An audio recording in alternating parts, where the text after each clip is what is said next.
अथ मन्त्रपाठः।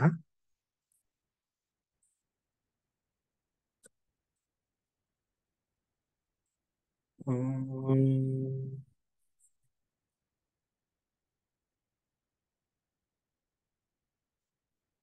सहनाववतु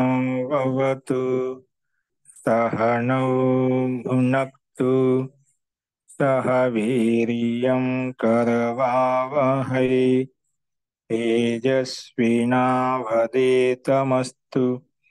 मा विद्विषावहै। ॐ शान्ति शान्ति शान्तिः।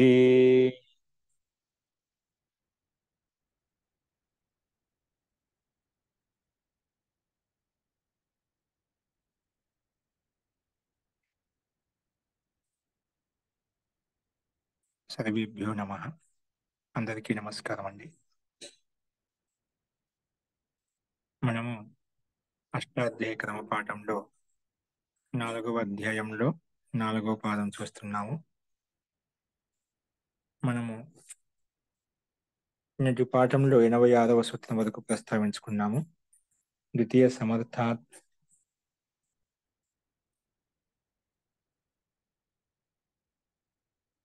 వంశ ప్రాతిపదికాత్ వశ ప్రాతిపదికాత్ ద్వితీయ సమర్థాత్ వశం గతః వశ ప్రాతిపదికం చేత గత ఇత్యేతస్మిన్ అర్థంలో యత్ప్రత్యయం వస్తుందని చెప్పుకున్నామట. ఉదాహరణకు వశం గతః వస్య అని చెప్పి చూసాము. ఇప్పుడు అదే క్రమంలో 87వ సూత్రం చూడండి. ఎవరికైనా సందేహాలు ఉన్నాయా? ఇంకా చెప్పిన పాఠంలో కూడా చెప్పారు మహోదయ. 87 కూడా 87 కూడా చెప్పారు ఆచార్య. 87 పదమస్మి దృశ్యం తో మూలమస్య బర్హి ఆ సూత్రం చూడండి. అయితే 88వ సూత్రము మూలమస్య బర్హి, ఇది సూత్రము. మూలమస్య బర్హి పద విభాగం వచ్చేసి మూలం ప్రథమ విభక్తి ఏకవచనం, అస్య షష్ఠి విభక్తి ఏకవచనం.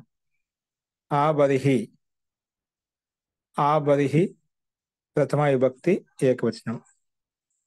అనువృత్తి వచ్చేసి యత్ తద్ధితాః జ్ఞా ప్రాతిపదికాత్ ప్రత్యయః పరశ్చ, ఇవన్నీ అనువృత్తి వస్తున్నాయి. ఇక్కడ ఆ బర్హి అన్నప్పుడు ఆ బర్హి ఆ పదాన్ని ఓపెన్ చేసి చెప్పారు. ఆ బర్హణం, ఆ బర్హః, ఆ బర్హణం, ఆ బర్హః, ఉత్పాటనం, ఉత్పాటనం, తద్ అస్యాస్తి, తద్ అస్య అస్తి ఇది ఆ బర్హి. ఆ బర్హణం అనే శబ్దాన్ని ఆ బర్హః అంటే ఉత్పాటనం, ఆ బర్హః ఉత్పాటనం, తద్ అస్య అస్తి ఇతి ఆ బర్హి అని ఇక్కడ ఈ రకంగా ఈ సూత్రం యొక్క ఈ పదం యొక్క అర్థాన్ని ప్రస్తావించబడింది. అంటే ఆ బర్హ జిస్కో హో వహ్ ఆ బర్హి, ఆ బర్హ జిస్కో హో, ఆ बरह जिसका हो वह आ बरही, यहाँ भी निर्देश से प्रथमा समर्थ विभक्ति ली है. आ बरही उखाड़ने को कहते हैं. किसको कहते हैं? उखाड़ने అంటే పీకి పాడేయడం అన్నమాట. ఆ బర్హి అనే అర్థం ఏంటి? ఆ బర్హి శబ్దం అర్థం ఏంటంటే ఉఖాడికే ఫేంకన, ఉఖాడనే को कहते అంటే విసిరి పారేయటం ఆ అర్థంలో. ఆ బర్హ జిస్కు అంటే విసిరి పారేయటం, పీకి పాడేయటం అనే అర్థం ఏదైతే ఉందో ఆ బర్హి అనే శబ్దం ప్రస్తావించుకుంటాము. అంటే ఆ బర్హ జిస్కా హో, ఆ అంటే పీకి వేయడం అనేది దేనికైతే, అది ఒక వస్తువుని పీకి పడేస్తున్నాం, ఒక వ్యక్తిని పీకి పడేస్తున్నాం, ఏంది పీకేస్తున్నాం అక్కడ, ఆ దేనైతే పీకేస్తున్నామో అది ఏదైనా కావచ్చు. ఆ బర్హ జిస్కా హో, ఏ దానికైతే మనం దాన్ని అలా విసిరి వేస్తున్నాం, పారివేస్తున్నామో ఆ అతన్ని ఆ బర్హి, ఆ వస్తువును, ఆ పదార్థం చెప్పుకుంటామట. आ बरही समानाधिकरण प्रथमा समर्थ मूल प्रातिपदिक से షష్ఠి अर्थ में यत् प्रत्यय होता है. మూల అర్థం షష్ఠి అర్థంలో యత్ ప్రత్యయం వస్తుంది. మూల ప్రాతిపదికం చేత షష్ఠి అర్థంలో యత్ ప్రత్యయం వస్తుంది. మూల జడుకో కేతే, మూల అనేది మూలమైన ఆధారం జడ వస్తువు దాన్ని చెప్పుకుంటామట. मूंग या उड़द को पौधों के पक जाने पर उन्हें जड़ समेत उखाड़ा जाता है. మూలు అంటే జడుకోకైతే మూలం అంటే కిందటి వేళ్ళు, చెట్టు యొక్క వేళ్ళు అంటాం కదా, ఆ వేళ్ళు. అవి మూంగ్ యా ఉడద్కే పోదోంకు అంటే మూంగ్కే అంటే మినుము మినుము చేస్తాం కదా, మినుము పంట, మినప చేను ఏదైతే ఉందో, ఉడద్ అంటే అలసందలకు సంబంధించి చేను ఏదైతే ఉందో, అవి ఆ గింజలు బాగా పక్వమైనప్పుడు బాగా ఆరిపోయినప్పుడు ఏమవుతాయంటే గింజలు గట్టిపడినప్పుడు వాటిని పూర్తిగా వేల సహితంగా పీకేస్తామండి. మినుము పంట అయినా అది ఉడద్ అంటే అది అలసందలు అంటే అలసందలైనా ఆ పంటను సేమ్ మినుములాగా ఉంటుంది. కాకపోతే మినప పంటల ఆకులు దీర్ఘంగా ఉంటూ ఒక అండాకార స్థితిలో ఉంటాయి, అంటే దీర్ఘంగా ఆకులుండి. అది ఉడద్ సంబంధించినవి అయితే ఉన్నాయో అలసందలు అంటాం కదా, అవి కొంచెం ఆకులు పెద్దగా ఉంటాయి. పొద మటుకు సేమ్ దాదాపుగా మినప పంట ఎంతైతే వస్తుందో అది కూడా అంతే ఉంటుంది అన్నమాట. ఇప్పుడు శనగ పంట ఎలా ఉంటుందో అలాగే ఇవి కూడా అలాగే ఉంటాయి. సో అవి ఆ పంట పూర్తిగా వచ్చేసిన తర్వాత గింజలు గట్టిపడినాక మొత్తం పీకి పడేస్తాయి, ఏళ్ళతో సహా పీకి పడేస్తుంది అన్నమాట. అది ఇక్కడ ప్రస్తావించబడింది. మూల్ జड़ को कहते हैं. मूंग या उड़द के पौधों को पक जाने पर ఆ పంట వచ్చేసినప్పుడు గింజ గట్టిపడినప్పుడు उन्हें जड़ समेत उखाड़ा जाता है. మూల సహితంగా పీకి పాడేస్తుంది అన్నమాట. అతః వే మూల్యాః మాషాః మూల్యాః ముద్గాః कहलाते हैं. అందుకే ఇవి మూల్యాః మాషాః. ఇక్కడ మూల్యాః అంటే విసిరివేటువంటి అలసందలు, మూల్యాః ముద్గాః పీకి పాడేసినటువంటి మినుములు అంటే మినప పంట, ఆ పేరుతో ప్రస్తావించుకుంటాం. అదే ఇక్కడ ఉదాహరణ ఇవ్వబడింది అనమాట. తో మూలం ఏషాం బరిహి మూల్యం ఆశా మూల్య ముద్గా అని చెప్పి అదే రకంగా ఉదాహరణ ఇవ్వబడ్డాయి. అస్తు. ఇప్పుడు మనము సూత్రార్థం గమనిస్తే ఇప్పుడు మీకు అర్థం అవుతుంది. ఆబర్హం అంటే ఆబర్హ ఉత్పాటనం అంటే పీకి పాడే, ఉత్పాటనం అంటే విసిరి పాడేయడం, పీకి పాడేయట పంట చేతికి వచ్చిన తర్వాత. తద్ అస్య అస్థితి ఆబర్ తద్ ఇక్కడ కోతకు సిద్ధంగా ఉండడం అస్థితి ఏంటండి? కోతకు సిద్ధంగా ఉండడం అబర్హి అంటే కోత సిద్ధంగా అది పీకి పడేసిన స్థితిని మేము చెప్పుకుంటాం. కోత సిద్ధంగా ఉందంటే అది సిద్ధంగా ఉంది కానీ పీకి పడేస్తామంట.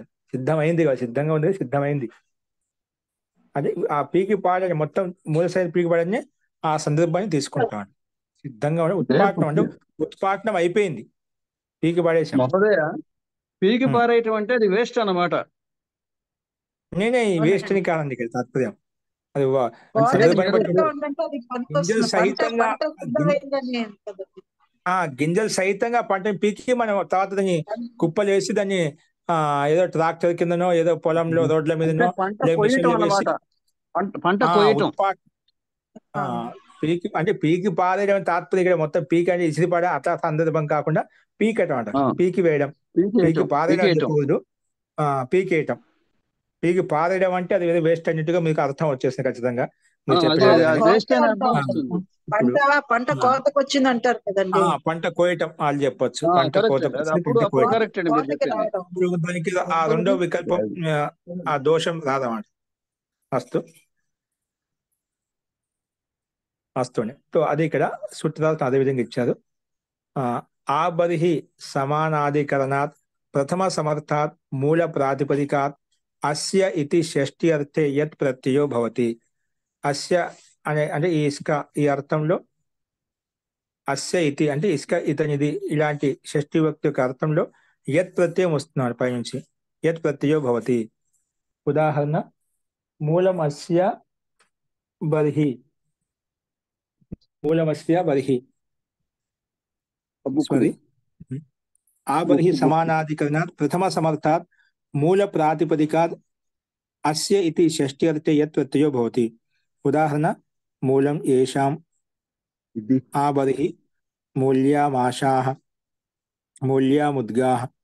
సో ఇక్కడ మూల్య అంటున్నాం, మూల ప్రాతిపదికం చేత యత్ ప్రత్యయం వచ్చినప్పుడు మూల్య ప్రాతిపదికం చేత ఏంటి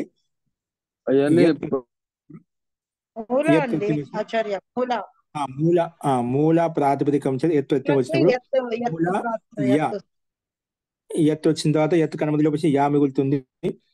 యా నిమిత్తం చేసుకుని మూల లకారంలో ఉండే అకారం లోపిస్తుంది. అప్పుడు మూల్ ప్లస్ యా కలిపితే మూల్య అయిపోయింది. తర్వాత బహువచనం జస్ తెచ్చుకుంటాము. జస్ స్థానంలో అనుబంధం లోపం అస్ మిగులుతుంది. తర్వాత ప్రథమయో పూర్వ సవర్ణ ప్రకారం కలుపుకుంటే మూల్యాస్, అంతిమ సకారానికి ఋతు విసర్గం చేసుకుంటే మూల్యాహ. అలాగే మూల్యాహ మాషాహ, మూల్యాహ ముద్గాహ. మూల్య అంటే ఇక్కడ మూల సహితంగా పీకబడింది, దాని మూల్యాహ మాసాహ. మూల సహితంగా పీకబడింది, దాని మూల్యాహ మాసాహ అంటే మూల్యాహ ముద్గాహ అని చెప్పి ప్రస్తావించుకుంటాం. అస్తు. ఉదాహరణకు అవి చూసాము. రూపసిద్ధి సామాన్యంగానే ఉంది.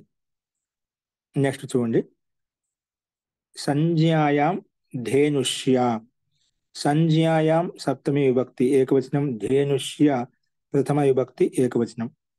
అనువృత్తి వచ్చేసి యత్ తద్ధితాః జ్ఞా ప్రాతిపదికాత్ ప్రత్యయః పరశ్చ. ఇవన్నీ అనువృత్తి వస్తున్నాయి. అర్థః సంజ్ఞాయాం విషయే ధేనుష్య ఇతి నిపాత్యతే. సంజ్ఞాయాం విషయే ధేనుష్య ఇతి నిపాత్యతే.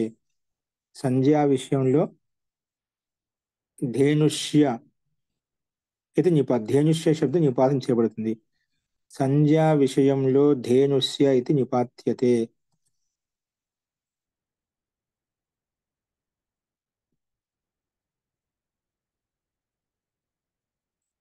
ధేనుష్య ఇది నిపాత్యతే. నామకరణ నామవాచక విషయంలో ధేనుష్య ఇది నిపాత్య. ధేనుష్య శబ్దం నిపాతం చేయబడుతుందన్నమాట. ఇక్కడ ధేనో షుగ్ ఆగమ ఏంటి? ధేను అంటే నిపాతం చేయబడు. ఆ శబ్దం ఎలా తెలియదు? ధేను శబ్దం చేత షుక్ ఆగమం చేసుకుంటాం. యశ్చ ప్రత్యయం నిపాతే, అందులో యహ ప్రత్యయం వస్తున్నాడు. యశ్చ ప్రత్యయం నిపాత్యతే. ధేను శబ్దానికి షుకాగం చేసుకుంటాము. షుకాగంతో పాటు యహ ప్రత్యయం కూడా వస్తున్నాడు. యశ్చ ప్రత్యయం నిపాత్యతే. అందుకే సంజ్ఞా విషయంలో ధేనుస్య శబ్దము స్త్రీలింగంలో నిపాతం చేయబడుతుంది. అందుకే ధేను శబ్దకు शुक आगम तथा या प्रत्यय निपातन से होता है. या प्रत्यय निपातन చేత వస్తుంది. दुग्धादि के द्वारा ऋण उतारने के लिए जो धेनु उत्तमर्ण को दी जाती है वह धेनुष्या कहती है. సంజ్ఞా విషయంలో అంటే నామవాచక విషయంలో ధేనుస్య శబ్దం ఏదైతే ఉందో అది స్త్రీలింగంలో నిపాతం చేయబడుతుంది. నిపాతం అంటే ఏ శబ్దం అలాగే ఉందో అలాగా దాన్ని తయారు చేసుకుంటాం. ఎలా తయారైందంటే ధేను శబ్దం. ధేను శబ్దం చేత మూల శబ్దం అది. ఆ ధేను శబ్దం చేత మనకి ఈ ప్రకృతి సూత్రం ప్రకారం సంజ్ఞాయం ధేనుష్య ప్రకారంగా యత్ ప్రత్యయం వచ్చింది, యా ప్రత్యయం వచ్చింది. ఎప్పుడైతే యా ప్రత్యయం తీసుకొచ్చామో యా ప్రత్యయంతో శుకాగం కూడా వచ్చింది. శుకాగంలో కిత్తాగం కాబట్టి అంతిమంలో కూర్చుంటుంది. అంటే ధేను శబ్దానికి పక్కన కూర్చుంటుంది, అంటే తర్వాత కూర్చుంటుంది. అందుకే ధేను షుక్ యా. షుక్ అనుబంధం లోపం చేస్తే ఇవి నిపాతం చేయబడ్డాయి రెండు కూడా. ధేను శబ్దానికి షుక ఆగమానికి అనుబంధం లోపం చేసుకుంటే సా హలంత మిగులుతుంది. అప్పుడు ధేనుష్ ప్లస్ యా. ధేనుష్ ప్లస్ యా. ధేనుష్ ప్లస్ యా. అప్పుడు కలిపితే ధేనుష్య అయిపోయింది. ధేనుష్య. ధేనుష్ ప్లస్ యా ధేనుష్య. ధేనుష్ ప్లస్ యా ధేనుష్య. తర్వాత స్త్రీలింగంలో అని చెప్పాం కదా, స్త్రీలింగంలో టాప్ తెచ్చుకుంటాము. టాప్ తెచ్చుకుంటే టాప్ కనుమతి ఆ మిగులుతుంది. ధేనుష్య ప్లస్ ఆ. ఇక్కడ అకహ సవర్ణ దీర్ఘ ప్రకారంగా దీర్ఘం ఏకాదేశం చేసుకుంటే ధేనుష్యా అలా వస్తుంది. తర్వాత సు తెచ్చుకుంటాము. సు శబ్దానికి మనకు టావంతానికి పక్కలో ఉంది కాబట్టి హలింగ్యాభ్యో దీర్ఘ సుతిస్య ప్రిక్తం హల్ ప్రకారంగా టావంతా ఉత్తరస్య సు ఇత్యస్య లోప భవతి అని చెప్పి లోపం చేసుకుంటాం. అవి ధేనుష్యా అనే శబ్దమే మిగులుతుంది అనమాట.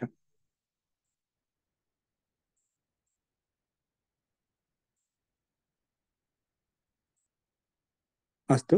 సో ఈ రకంగా మనం చూసాము. భాషాంతంలో दुग्धादि के చివరి మాట द्वारा పెట్టండి. ऋण उतारने के लिए जो धेनु उत्तमन को दी जाती है वो धेनुष्या कहती है। దుగ్ధాది కే ద్వారా అంటే పాల ద్వారా రుణు తీర్చివేయడానికి అంటే అప్పు తీర్చేయడానికి అంటే పాలతోటి అప్పు తీర్చడానికి ఏదైతే ఆవును ఉత్తమనుకు అంటే ఉత్తమను అంటే ధాత ఎవరైతే ఉన్నారో అప్పు తీసుకున్న దాత ఎవరైతే అతనికి ఇవ్వబడుతుందో అదని ధేనుష్య అంటాము. ఎవరి దగ్గర మనం డబ్బు తీసుకున్నామో ఆ డబ్బు చెల్లించాలి, అప్పుడు పాల ద్వారా చెల్లించాలి. అందుకే ఆ పాల ద్వారా చెల్లించడం కొరకు ఎవరికైతే ఇవ్వబడుతుందో దాని అటువంటి ఆవును ధేనుష్య అంటాం. ఏమంటాం? ధేనుష్య అనే శబ్దంతో ప్రస్తావించుకుంటాం. అది ఇక్కడ ఇవ్వబడింది అనమాట. అస్తు జీ పార్వతి గారు చెప్పండి. అదే దాని అర్థమే అడుగుతున్నానండి. ఇప్పుడు అర్థం స్పష్టమైంది కదా? ధేనుష్య అంటే ఏమంటాము? దేను ఉత్తమర్ణ కొద్దీ జాత అంటే దేనుని ఇస్తున్నాడా? ఆవుని ఇస్తున్నాడు. ఏ రకంగా ఆహా. ఇస్తున్నాడు? పాలు, ఆ పాలతో నీ అప్పు తిరిగి చేసుకో, తర్వాత నీ పాల అప్పు తెప్పినాక మళ్ళీ నాకు తిరిగి ఇచ్చేయాలి.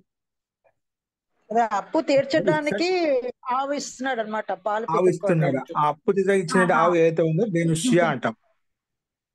ఆహా. ఆ పాలు పోసుకొని నువ్వు దాన్ని తినేసి ఇప్పుడు చాలా అలా కూడా ఉన్నాయండి. ఇప్పుడు ఒక ఈత ఈనిన తర్వాత ఆవును పూర్వకాలం ఉండేవండి అలాగా. అలాగండి ఈ ఈత అంతా మేము పాలు తాగి మీకు 2-3 నెలలు వెళ్తే 5 నెలలు మేము ఈ పాలు తాగి తర్వాత మీకు తోలిస్తామని చెప్పి అలా కూడా తీసుకునే వాళ్ళు అన్నమాట. అవును.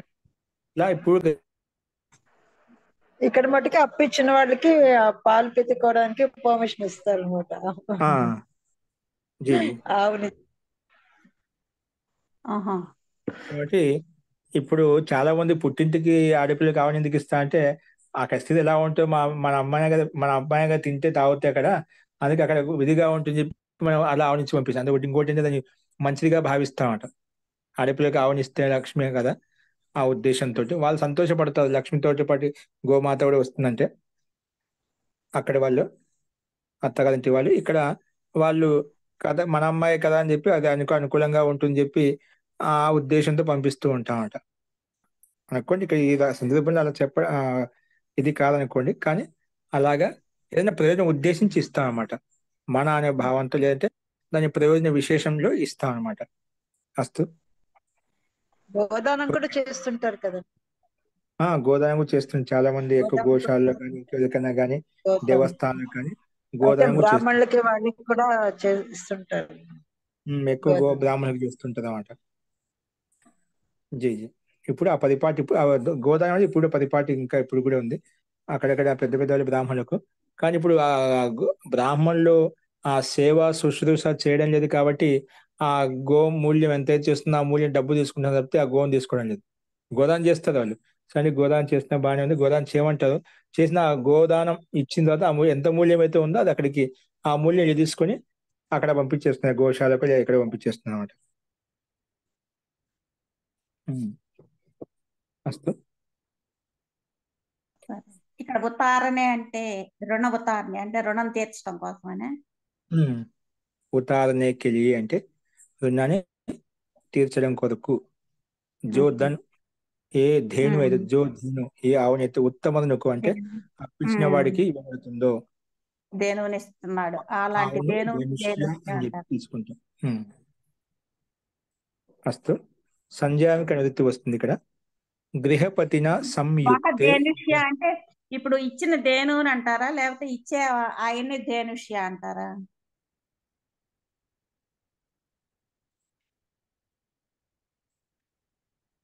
ఆ వ్యక్తి అంటాం ధేనుష్య. ఆ వ్యక్తిని ధేనుష్య అంటారా? ఆ వ్యక్తిని అంటాం.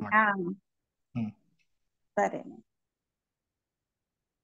ఆ వ్యక్తిని అంటే ఆ వ్యక్తితో పాటు సంబంధం ఆ ధేనుష్య అని కూడా ఆవును కూడా చెప్తుంది. ధేనుష్య అని చెప్పి అది ఆవును కూడా ఆవు కూడా వర్తిస్తుంది. దేనువుని అంటారు కదండి, దేనువుని అంటారండి ధేనుష్యాన్ని. దేను అంటే దేనికి సంబంధించిన ఆ వ్యక్తిని కూడా అంటాము. వ్యక్తి ధేనుష్య అంటామట, కానీ ధేనుష్య వచ్చింది ఆ వ్యక్తిని పిలవాలనుకో ధేనుష్య అని చెప్పి, కానీ అది అతని కూడా వర్తిస్తుంది. సహగాయ్ ధేనుష్య శబ్ద దేనువుని ధేనుష్య అంటారని ఇచ్చారు. दुग्धादि द्वारा धेनु उतारने के लिए जो धेनु उत्तम को जो धेनु वह ఇక్కడ ఆహా. జో దేను, ఏ ఆవునైతే దేను ఉత్తమానికి ఏ ఇస్తున్నామో ఆ, వహ్ అది దేనుష్య ఆహా. ఆవును దేనుష్య అంటాం. దాని మూలంగా వెళ్తే కర్త ఎవరు అనుకుంటే మళ్ళీ ఆ కర్త వరకు వెళ్ళిపోతుంది, అది వేరే విషయం. డైరెక్ట్ గా అయితే మనకు ఆవుని అంటాం అన్నమాట. దేనుష్య సరే. ఆవండి ఇది అని చెప్పి. జో శబ్దము జో వహ్, ఏదైతే ఉత్తమానికి ఇస్తున్నామో ధాతకి ఇస్తున్నామో దాన్ని అవహు దేనుష్య అని చెప్పుకుంటాం. అస్తు. సరే. గృహపతిన సంయుక్తే యః, గృహపతిన తృతీయ విభక్తి ఏకవచనం, సంయుక్తే సప్తమి విభక్తి ఏకవచనం, యః ప్రథమ విభక్తి ఏకవచనం. అనువృత్తి వచ్చేసి సంజ్ఞాయాం తద్దితాః జ్ఞా ప్రాతిపదికాత్ ప్రత్యయః పరశ్చ, ఇవన్నీ అనువృత్తి వస్తున్నాయి. అర్థః తృతీయ సమర్థాత్ గృహపతి శబ్దాత్ సంయుక్త ఇత్యేతస్మిన్ అర్థే యః ప్రత్యయో భవతి సంజ్ఞాయాం విషయే. సంజ్ఞాయాం తద్దితాః జ్ఞా ప్రాతిపదికాత్ ప్రత్యయః, ఇవన్నీ అనువృత్తి వస్తున్నాయి. అర్థః తృతీయ సమర్థాత్ గృహపతి శబ్దాత్ సంయుక్త ఇత్యేతస్మిన్ అర్థే, సంయుక్తం అంటే సంయోగి అనే అర్థంలో, సంయుక్త ఇత్యేతస్మిన్ అర్థే యః ప్రత్యయో భవతి. ఎక్కడ? సంజ్ఞాయాం విషయ, సంజ్ఞా విషయంలో, నామవాచక విషయంలో. ఉదాహరణ గృహపతినా సంయుక్త గార్హపత్యో అగ్ని, గృహపతితో సంయుక్తమైన గార్హపత్య అంటాం. అంటే గృహపతి నా సంయుక్త అంటే అగ్నితో సంబంధం ఏర్పరచుకున్నా, అంటే కొంతమంది నిత్యాగ్నిహోత్రులు ఉంటామంట, గృహపతి అంటామంట. గృహపతి శబ్దసే సంయుక్త అర్థమే యః ప్రత్యయో భవతి, యః ప్రత్యయం వస్తుంది. కానీ ఏ అర్థం? సంజ్ఞా విషయంలో, నామవాచక విషయంలో. यहाँ भी गृहपतिना तृतीय निर्देश से ही तृतीय समर्थ विभक्ति का ग्रहण है। यहाँ भी गृहपतिना तृतीय निर्देश से ही तृतीय समर्थ विभक्ति का ग्रहण है। गृहपति यजमान से संबद्ध अग्नि, गृहपति అంటే గృహపతి శబ్దానికి అర్థం గృహపతిని గృహస్వామి, ఆ యజమానితో సంబంధించిన అగ్ని ఏదైతే ఉందో దాని గార్హపత్య అగ్ని. గృహంలో ఉన్నటువంటి అగ్ని గార్హపత్య అగ్ని అంటాం. అంటే గృహంలో ఎప్పుడు అగ్ని ఉంటుంది, ఆ నిత్యాగ్నిహోత్రులు ఉంటాయి. వివాహ సంబంధంలో ఏ అగ్ని ద్వారా అయితే వారి వివాహ బంధంలో బంధింపబడ్డారో ఆ అగ్ని ఆరిపోకుండా యజ్ఞకుండంలో అలాగే వాళ్ళు అదో యజ్ఞం చేయడం, ఆ అగ్ని ఆ నిప్పు ఎల్లప్పుడు మండుతూ ఉండే విధంగా పైన ఆ ఆరిపోకుండా కొంచెం ఏదైనా పైన వేసి కథ వేసి దానిపైన ఒక బూడిదతో మూసేస్తుంది. అది ఆరిపోకుండా అలాగే ఉంటుంది. అది చిన్న రాసుకొని చిన్న మెల్ల మండుతూ ఉంటుంది, ఆరిపోదు. మళ్ళీ అదే అగ్ని సహాయం చేత మళ్ళీ వాళ్ళు పొద్దున యజ్ఞయాగం కొనసాగిస్తూ ఉంటారు. అంటే ఆరిపోదు, దాన్ని గార్హపత్య అగ్ని అంటామంట. అది गार्हपत्य अग्नि जी आ अग्नि प्रस्तावित गार्हपत्य कहती है। यद्यपि आहवनीय और दक्षिणाग्नि भी गृहपति से संबंध होती है. आहवनीय अग्नि కూడా ఉంటుంది, దక్షిణాగ్ని కూడా ఉంటుందన్నమాట. అది కూడా గృహపతితో సంబంధిత होती है. అది కూడా యజమానితో మొత్తం 5 అగ్ని ఉంటాయి. గార్హపత్య అగ్ని, ఆవహనీయాగ్ని, దక్షిణాగ్ని,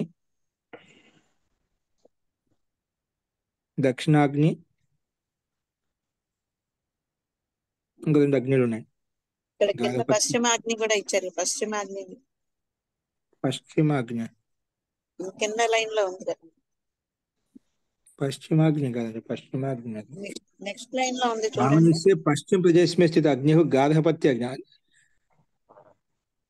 నెక్స్ట్ పేజ్ లో ఉంటుందా? అదే అదే అదే అదే లైన్ అండి. నెక్స్ట్ లైన్ ఇప్పుడు మీరు చదివారు కదా. ఆ పంక్తి ఏమంటుందంటే పశ్చిమ ప్రదేశమే అన్నారు కదా. गृहपति यजमान से संबद्ध अग्नि गार्हपत्य कहती है. ఓకే. यद्यपि आहवनीय ఒక అగ్ని, దక్షిణాగ్ని ఒక అగ్ని, గార్హపత్య అగ్ని, ఈ 3 అగ్నిలు వచ్చాయి మనకు. అంటే పశ్చిమ దిశగా స్థాపితం చేస్తారంటున్నారు మోదయ అగ్నిని. అది స్థాపితం చేసేది, రెండో అగ్ని భిన్నంగా ఉందండి. అంటే అగ్ని అదే పశ్చిమ దిశలో పెడతారంటున్నాడు. संज्ञाग्रहण से आहवनीय से पश्चिम प्रदेश में स्थापित अग्नि गार्हपत्य कहा जाती. అంటే గార్హపత్య అగ్ని అయితే ఉందో ఆహ్వనీయకు పశ్చిమ దిశలో స్థాపించబడుతుందని, ఆహ్వనీయ అగ్ని ఏదైతే ఉందో దానికి పశ్చిమ దిశలో స్థాపించబడింది గార్హపత్య అగ్ని అంటాం. పశ్చిమాగ్ని కాదండి, పశ్చిమాగ్ని కాదండి, ఆ 2 అగ్ని లేవు నాకు పశ్చిమ దిశలో పెడతారు. ఏ పశ్చిమ దిశలో? ఆహ్వనీయ సే పశ్చిమ దిశ. ఆహ్వనీయ పశ్చిమ దిశ. గార్హపత్య అగ్నిగా ప్రస్తావించుకుంటాం. గార్హపత్యాగ్ని, ఆహవనీయాగ్ని, దక్షిణాగ్ని. అస్తు. చూస్తాను. సో ఇలాగ పంచాగ్ని ఉంటాయన్నమాట. ఇవి కూడా మొత్తానికి గృహపతికి సంబంధించినవి. అవి రెండు అగ్నిలు ఏవైతే ఉన్నాయో అక్కడ ఆ సమయానుగుణంగా, ఆ కర్మానుగుణంగా, యాగానుగుణంగా ఆ చిత్తి అది అగ్ని తీసుకోబడుతుంది. సో ఇవి కూడా యజమానికి సంబంధించిన అగ్ని, ఇవి కూడా నిత్యాగ్ని హోటల్ కింద వస్తాయి. కాబట్టి ఇందులో ప్రతి నిత్యం యజ్ఞం చేస్తుంటది, కానీ ఒకే అగ్ని మాత్రం నిత్య నిరంతరంగా ఉంటున్నాడు. గృహపతి అగ్ని చెప్పారు కాబట్టి ఇవి కూడా దక్షిణాగ్ని, అలాగే ఆహ్వని అగ్ని కూడా ఇందులోంచి తీసుకుని వెలిగిస్తుందన్నమాట. గార్హపతి అగ్ని నుంచి తీసుకునేదే మళ్ళీ ఆహ్వని అగ్నిలోకి, దక్షిణాగ్నిలోకి కూడా తీసుకెళ్తారు. అస్తు. అది ప్రక్రియ విధి విధానం ప్రకారం జరుగుతుంది మొత్తానికి.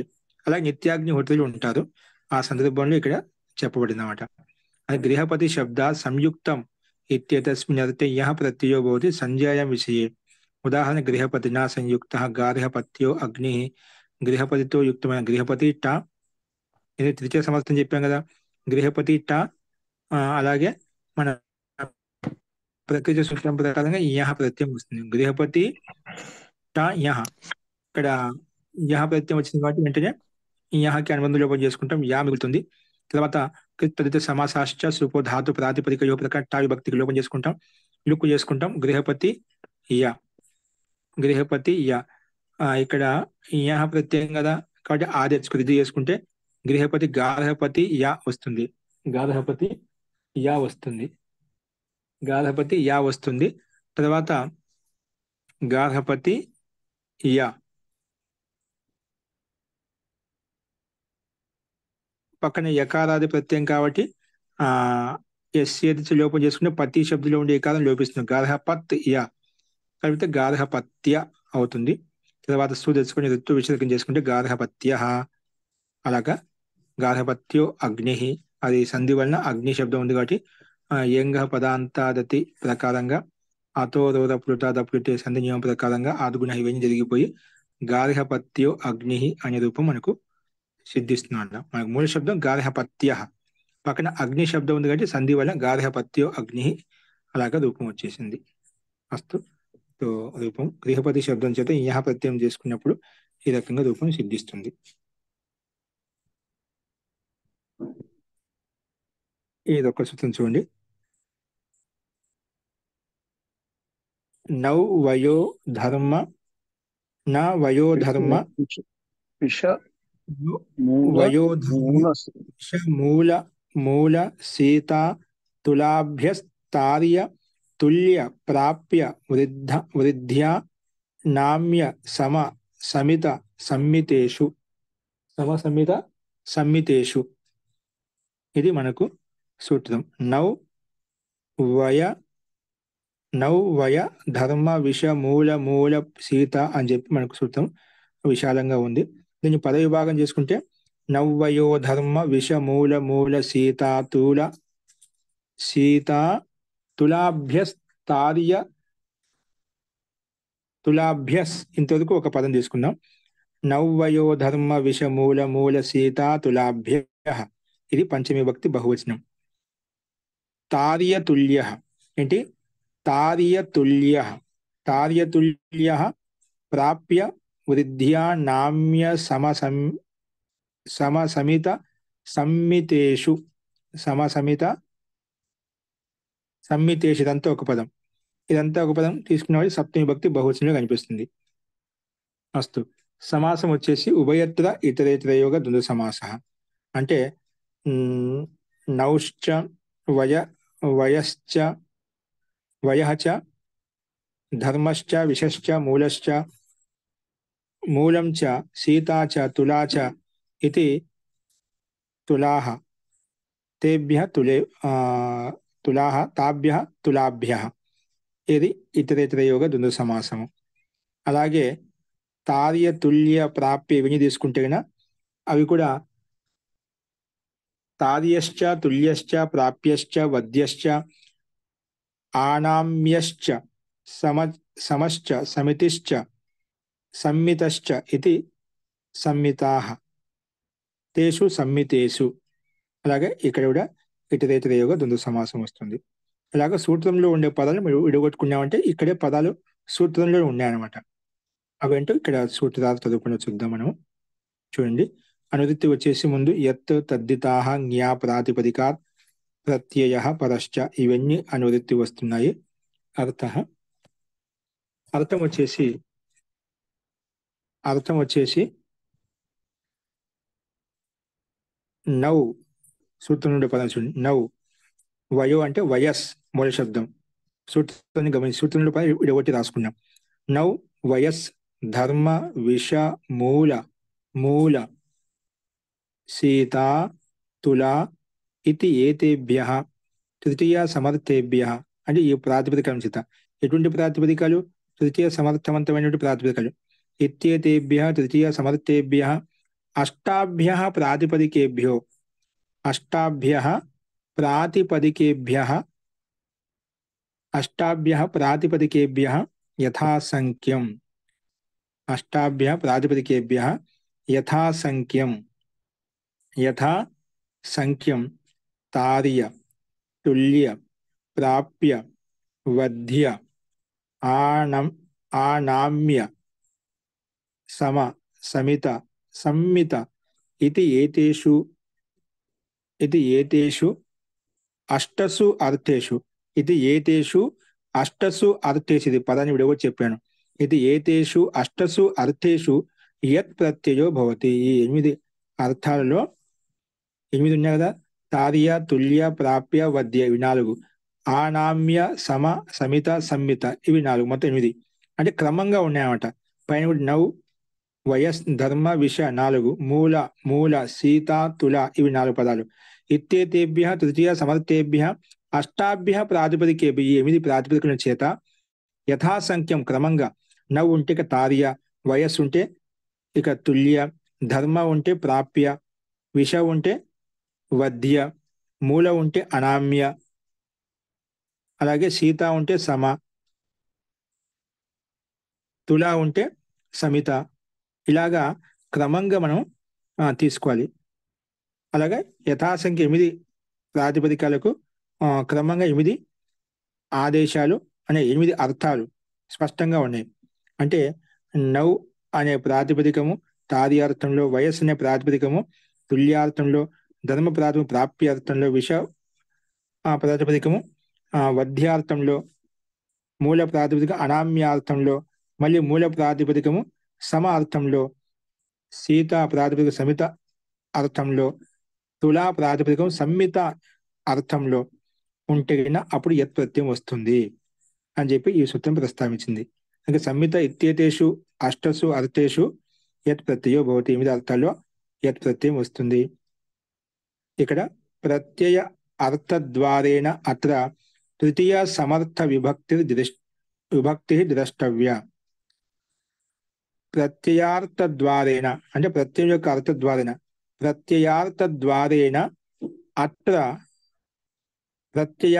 అంటే ప్రత్యయం యొక్క అర్థం ద్వారా, అంటే ప్రత్యయం ఏదో ఒక అర్థాన్ని వెంట పెట్టుకొని వస్తుంది కదా. అందుకే ప్రత్యయార్థద్వారేణ అత్ర తృతీయ సమర్థ విభక్తి ద్రష్టవ్య. తృతీయ సమర్థ విభక్తి అది ద్రష్టవ్య, తీసుకోవాలి, గ్రహించాలి. అర్థాత్ తార్యాది అర్థేషు, తార్య అంటే తార్య తుల్య ప్రాప్య వద్య, తార్యాది అర్థేషు తృతీయ విభక్తిరేవ సంబద్ధం యోగ్య భవతి. ఇక్కడ దాన్ని ఇంకో ఓపెన్ చేసావు. తృతీయ సమర్థ విభక్తి ద్రష్టవ్య. ఇక్కడ ప్రత్యయార్థద్వారేణ అత్ర తృతీయ సమర్థ విభక్తి ద్రష్టవ్య అని చెప్పుకున్నామట. ప్రత్యయం యొక్క అర్థమాత్రం ద్వారా తృతీయ విభక్తి యొక్క దృష్టి మనం అర్థం చేసుకోవాలని చెప్పుకున్నాం. తృతీయ సమర్థ విభక్తి ద్రష్టవ్య, చూడాలని చెప్పుకున్నాం. అంటే దాన్ని ఓపెన్ చేసి తార్యాది అర్థేషు తృతీయ విభక్తిరేవ సంబద్ధం యోగ్య భవతి. ఎందుకంటే తార్యాది అర్థాలు ఏవైతే ఉన్నాయో అవి తృతీయ విభక్తిలోనే సంబద్ధం అంటే సంబంధం యోగ్యమంగా ఉంటున్నాడు, మిగతావి ఉండవట. తార్యాది అర్థాలు ఏవైతే చెప్పుకున్నామో నౌ వయస్ ధర్మ విష ఈ 8 ప్రాతిపదికాలకు 8 అర్థాలు ఏవైతే చెప్పుకున్నామో అవి అర్థాలు ఏవైతే ఉన్నాయో తృతీయ విభక్తిరేవ సంబద్ధం యోగ్య. ఈ తృతీయ విభక్తిలో సంబద్ధం ఏర్పడటానికి యుక్తి సంగతమైన యోగ్యమైనవి, మిగతావి యుక్తి సంగతంగా ఉంటాయి. దానికి అనుగుణంగా యథాసంఖ్యం తీసుకోబడ్డాయి. అందుకే ఉదాహరణ నావాతార్యం, నావ్యం ఉదకం. నావాతార్యం అంటే నవ్వు ద్వారా, అంటే పడవ ద్వారా తదిస్తారు నావ్యం ఉదకం అని చెప్పుకున్నాం. అంటే నావ్యా నది, నావ్యా నది, నావ్యం ఉదకం లేదా నావ్యా నది. వయస తుల్యో వయస్య సఖ ధర్మేణ ప్రాప్యం. ఇక్కడ క్రమంగా అర్థాలు జోడించి చెప్పారు చూడండి. నావాతార్యం, నావ్యం ఉదకం లేదా నావ్యా నది. వయస్ శబ్దంతో తుల్యార్థం. వయసా తుల్యో వయస్య, వయస్సుకి అనుగుణంగా తుల్యంగా సదృశ్యంగా ఉండని వయస్య అంటాం. ఇప్పుడు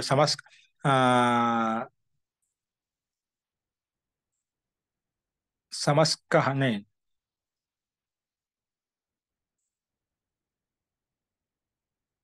సమవయస్క అంటాం కదా, సమవయస్క అనగా సమ వయస్సు కలిగిన వాడు, సమాన వయస్సు కలిగిన వాడు, సమ వయస్సు కలిగిన పదార్థము ద్రవ్యము ఏదైనా తీసుకోవచ్చు. అంటే సమయం ఉంది, సమాన కాలం ఉందని అనే అర్థంలో. తో వయసా తుల్యో వయస్య సఖ, సఖ విషయం చెప్పబడింది. ధర్మేణ ప్రాప్యం, ధర్మం ద్వారా ప్రాప్తమైనది ధర్మ్యం అంటాము. విషేణ వద్యో విష్య, విషం ద్వారా వధించబడింది విష్య అంటాము.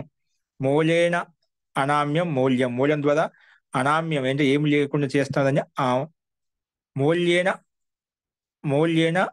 అనామ్యం, మూలం ద్వారా ఏదైతే యుక్తమై ఉందో దాన్ని మూల్యం అంటాం. మూలేన సమహ మూల్యం, మూలంతో సమానమైనదని మూల్యం అంటాం.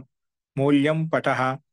అలాగే సీతయా సమితం, శీత్యం క్షేత్రం, సీతయా సమితం శీత్యం క్షేత్రం. తులయా సమ్మితం తుల్యం, తులయా సమ్మితం తుల్యం. తులా ద్వారా సమ్మితమైన తుల్యం అని చెప్పి ప్రస్తావించుకుంటాం. తో అన్నిట్లలో ఇక్కడ యత్ ప్రత్యయం మనకు కనిపిస్తుందన్నమాట. నావ్యంలో నౌ ప్రాతిపదికం చేత యత్ ప్రత్యయం తెచ్చుకుంటే నౌ ప్లస్ యా, ఇక్కడ వాంతోయి ప్రత్యయ ప్రకారంగా అవ్ ఆదేశం వస్తుంది. అందుకే నౌ ప్లస్ పక్కన యా ఉంది కంటే అవస్థలో ఆ వస్తుంది. Now plus yeah Navya. తర్వాత స్త్రీలింగం టాప్ తెచ్చుకొని సమంజకం చేసుకుని నావ్య వస్తుంది. తర్వాత సుస్థానంలో సుకి రుక్త విసర్గం అంటున్నాం. అలింగ 50 దీర్ఘ ప్రకారంగా లోపం చేసుకుంటే నావ్య. అలాగే వయస్య, వయస్ ప్రాతిపదికం చేత యత్ ప్రత్యయం తెచ్చుకుంటే వయస్య అలా వస్తుంది. తర్వాత ఋత్వ విసర్గం చేసుకుంటే వయస్య. అలాగే ధర్మ ప్రాతిపదికం చేత యత్ ప్రత్యయం ధర్మ యా, ఎస్ఏది లోపం చేసుకుంటే ధర్మ్య సు, మళ్ళా సు తెచ్చుకుంటే సుస్థానం అమ్ము అమ్మి పూర్వ చేసుకుంటే ధర్మ్యం. అలాగే విష ప్రాతిపదికం చేత యత్ ప్రత్యయం తీసుకుంటే విషయ వస్తుంది, ఎస్ఏది లోపం చేసుకుని. మూల ప్రాతిపదికం చేత ఎత్ తెచ్చుకుంటే మూల్యం వస్తుంది. మూల ప్లస్ యత్ ఎస్ఏది లోపం చేసుకుని మూల్య. తర్వాత సుస్థానంలో అమ్ము అమ్మి పూర్వ చేసుకుంటే మూల్యం. అలాగే మూలేన సమో మూల్య పటః, మూలేన సమో మూల్య పటః. ఇక్కడ కూడా మూల్య శబ్ద యత్ ప్రత్యయం వస్తే ఇలాగ తయారవుతుంది. సీతయా సమితం శీత్యం, సీత ప్లస్ య శీత్య, సీత ప్లస్ య శీత్య. తర్వాత సుస్థానంలో అమ్ము అమి పూర్వ. తులయా సమ్మితం తుల్యం. ఓకే, తులా ప్రాతిపదికం చేసి ఎత్తు తెచ్చుకుంటాం. తులా ఎత్తు ఎస్ఏది లోపం చేసుకుని తుల్య. తర్వాత సుస్థానంలో అమ్ము అమి పూర్వ తుల్యం అనే రూపాలు మనకు సిద్ధిస్తాయి. మూల సీత తుల ఇన్ ఆట్ ప్రాతిపదికం से యథాసంఖ్యం తోటి తార్య తుల్య ప్రాప్య వద్య అనామ్య సమ సమిత సమ్మిత ఇన్ ఆట్ అర్థం మే, ఇన్ 8 అర్థములలో యత్ ప్రత్యయం వస్తుంది. యహ తార్యాది ప్రత్యయార్థి కే ద్వారా, తార్యాది ఏవైతే ప్రత్యయం యొక్క అర్థాలు ఏవైతే ఉన్నాయో తృతీయ సమర్థ విభక్తి స్వీకార की गए. ఇందులో తృతీయ విభక్తి అర్థం స్వీకరించబడింది అన్నమాట. అర్థాత్ తార్యాది అర్థం మే, తార్య ఆది అర్థాలు ఏవైతే తార్య తుల్య ప్రాప్య ఈ అర్థాలు ఏవైతే ఉన్నాయో తార్యాది అర్థం మే नववादी प्रातिपदिकों का तृतीय विभक्ति द्वारा ही संबंध हो सकता है, अन्य विभक्तियों का नहीं. కాబట్టి ఇక్కడ మనకు సూత్రంలో ఎందుకు చెప్పాల్సి వచ్చిన సూత్రం తృతీయ విభక్తి తృతీయ సమర్థ అనే ఏదైతే మనం చెప్పుకున్నాం అదే సమర్థ ఇక్కడ ఈ అర్థం అయితే ఆ తార్యాది అర్థం అయితే అది కూడా తృతీయ సమర్థంతో యుక్తం అవుతుంది, వేరే అర్థం యుక్తి సంగతం కాదు. అందుకే नववादी प्रातिपदिकों का तृतीय विभक्ति द्वारा ही संबंध हो सकता है, अन्य विभक्तियों का नहीं. వేరే విభక్తులకు ఈ సంబంధం యుక్తి సంగతం కాదు, అందులో యుక్తం కావు కూడా. అందుకే ఈ రకంగా ఈ సూత్రంలో ఉండేటువంటి ప్రాతిపదికముల చేత అదే సూత్రంలో ఉన్నటువంటి అర్థ విశేష శబ్దాలతోటి మనము యత్ప్రత్యయం తెచ్చుకుంటే గిన మనకు ఇక్కడ ఇచ్చినటువంటి సూత్రంలో ఇచ్చిన ప్రాతిపదికంలో ఆర్డర్ చేసుకుని యత్ప్రత్యయం తెచ్చుకుంటేనే ఈ రకమైన ఉదాహరణలు మనకు సిద్ధిస్తాయి. అదేంటో మనం చూసామండి. అస్తు, ఇందులో ఏదైనా సందేహం ఉందా?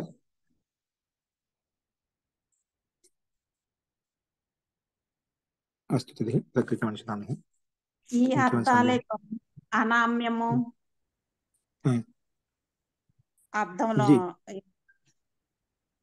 ఇవి అర్థాలు మనం కొంచెం చెప్పడం కష్టం అండి, ఏదైనా దాంట్లో లఘు సిద్ధాంతకం సిద్ధాంతకం అవి ఉంటాయి, దాన్ని చూసి చెప్పచ్చు. సరే, ఓకేనా, చూద్దాం, చూసి పుస్తకం ప్రస్తావించుకుందాం. సరే. ఉదయ జీ ఇందాక పంచాగ్నులు అన్నారు కదా, అదే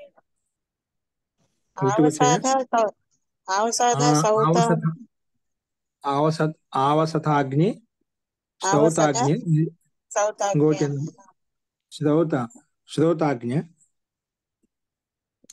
స్థవితాగ్ని ఏదో ఉంది, అవసతాగ్ని కరెక్ట్, ఇంకోటి ఉంది దాన్ని అంటే పెళ్లిలో స్థాపించే అగ్నిని అవసద్య అంటారు కదా, దాన్ని అవసద్య అగ్ని. అది అది అయితే మీకే తెలియాలి ఇంకా, కానీ పంచాగ్ని ఇంకోటి పెదాలి. ఆవసత్యాగ్ని, గార్హపత్యాగ్ని, ఆహ్వనీయాగ్ని, దక్షిణాగ్ని, ఇంకొకటి ఉంది CWTA అని ఇచ్చారండి. సౌతానా మరి సావతాగ్ని, అది ఎలా ప్రొనౌన్స్ చేస్తారు? అదే అదే అదే ఏమోనండి, పేరు మంచిదండి. SAWTA అని చెప్తా, ఈ ఉపనిషత్తులు వచ్చింది మనకు, ఉపనిషత్తుల ప్రారంభంలో వచ్చింది, చూసి చెప్తాను. ఓకేనా, రేపు చెప్పుకుందాం, ఒకసారి అడగండి. అస్తు, ఇంకేమైనా సందేహాలు అంటే రేపు చూద్దామండి. శాంతి పాఠ. ఓం సర్వే భవంతు సుఖినః, సర్వే సంతు నిరామయాః, సర్వే భద్రాణి పశ్యంతు, మా కశ్చిత్ దుఃఖభాగ్ భవేత్. ఓం శాంతి శాంతి శాంతి. సర్వేభ్యో నమః.